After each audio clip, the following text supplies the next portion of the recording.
Guru Nur Aini curhat, tempat mengajarnya jauh dari rumah 57 km. Jika pergi pulang, ia total harus menempuh 114 km.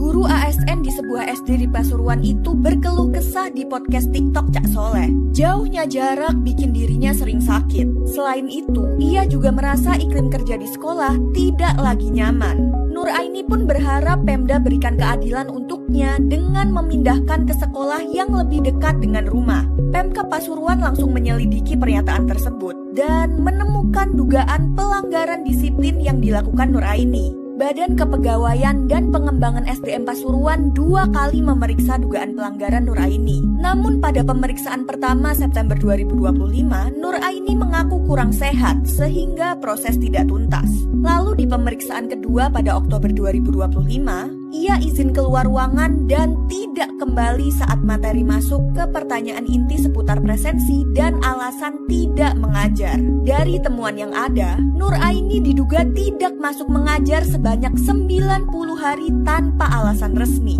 Hal ini masuk kategori pelanggaran berat karena tidak masuk melebihi batas 10 hari berturut-turut atau 28 hari kumulatif dalam setahun. Nur Aini menuduh kepala sekolah mengutak-atik presensi sehingga menjadi dasar pemeriksaan disiplin seputar presensi dan alasan tidak mengajar. Dari temuan yang ada, Nur Aini diduga tidak masuk mengajar sebanyak 90 hari tanpa alasan resmi.